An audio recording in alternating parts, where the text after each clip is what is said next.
I will start.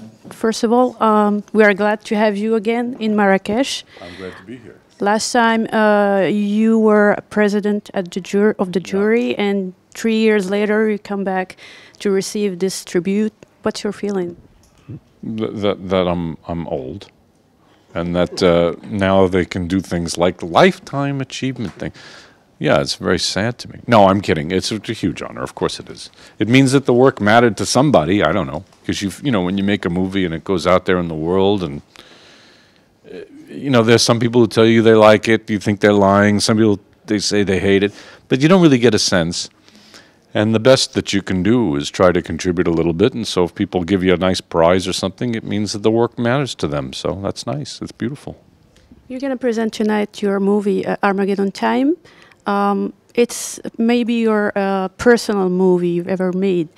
And you talk about racism, about the American dream that you describe as a bullshit. I was wondering, what is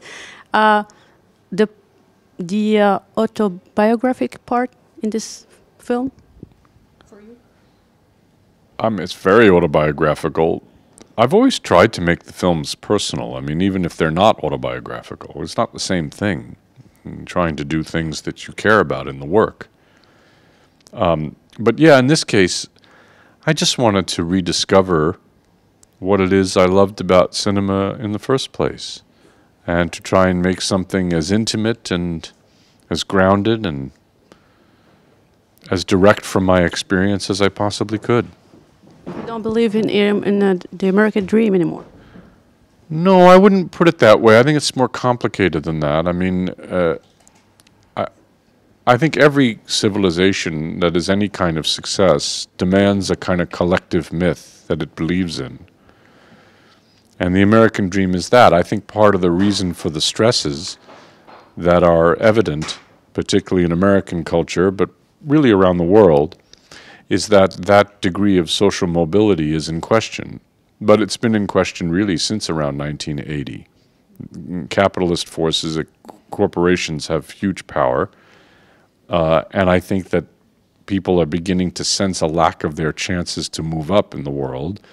So the American dream is now in question. I think that's the reason for the strife that we have. Do you think that cinema and art in general can change things, or is it just a utopia? I think the Beatles changed a lot, but I don't know how much. I don't know. It's not for me even to answer that, because I'm trying to do it. I don't have any expectation or feeling that my work has changed anything. Maybe it's made, like, you know, one kid outside of, you know, Paris or something, you know, it's touched him or her or them. But I can't think about it. I can only do it and then hope for something to be good that's contributed. But I don't know. I mean, it's weird, because I love going to look at painting. For me, it's very restorative. And there were times when there are works of art in the corner that I never heard of, by painters I never heard of at a museum, that has deeply, deeply moved me. And it's like, there it is, nobody knows about it, but it moved me. I mean, that's kind of the best you can hope for as a creative person. Does it change the world? I think it probably does, but in very, very small measure and over time.